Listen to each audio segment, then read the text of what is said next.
I mean, I can't even describe the sadness that I felt. I mean, and the crazy thing about being a comedian is that no matter what bad news you hear or what's going on tragic in the news, whether it's in Missouri or going on in Iraq or whatever happens, comedians still have to be funny. Still have to be funny, right. And so I'm doing my segment for the Tom Joyner Show, working at night to record for the next day, and it was so difficult because I could not shake the loss of Robin Williams. I mean, you talk about a guy who was such a bright light, who was such an overpowering presence in show business, just to think of the sadness that was behind that, you know, and how it must have been a struggle for him at the very end was very devastating. But never be another Robin Williams. Never, ever be another Robin Williams. Everybody says comedians have a dark side. I don't know. I don't know if I'm running from it. I'm dark. That's the only dark side. I'm really dark. He's got a really dark side. It's called his ass. But you know what? I think it's unfair. But you hear it all the time, though. Right, but it's not just comedians. Everybody. There are people who work in the military. People who work in your office. People who work in restaurants.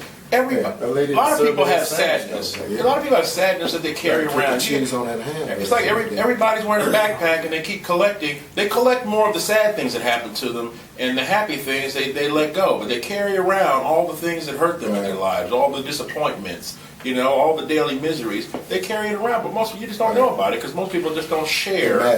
They don't share that weight on people. Now, we all have a friend who doesn't mind unloading all their crap every single day and crying on the phone. But for the most part, people just... Some of them are relatives. Most of them are relatives. People are functioning sad on a daily basis in this country. Around the world, they function sad. So not just comedians. I think it's just overblown because we're supposed to be funny. People think we're supposed to be turned up all the time. Right. We're supposed to be funny all the time. It's the first time you did that. Really? Yeah. Did I do it right? Yeah, you did that. Outside of the strip club. Tweak them.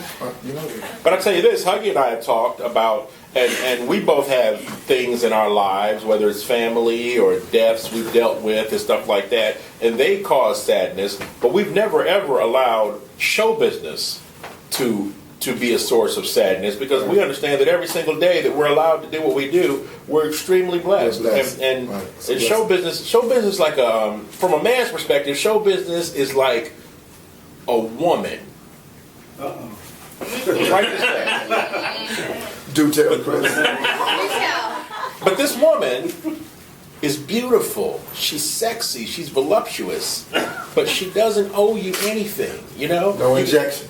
No, nothing. It's all natural. Okay. But she doesn't owe you anything. So if you see her with this other dude, like let's say you see her with somebody more successful than us. Let's say if you see her over kissing Dave Chappelle. That's a lot of people too. Right. If you see her over kissing Dave Chappelle, you can't get mad.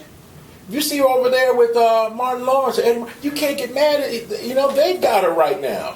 You know, so she doesn't owe you anything. So you be good. He can't get mad. You be good to your woman. You appreciate her while you have her. I'm mad as hell. And you don't take her for granted. So that's what we try to do. We appreciate her. We don't take her for granted, and we try to do the best we can for her. So she won't leave us. Because eventually she leaves everybody.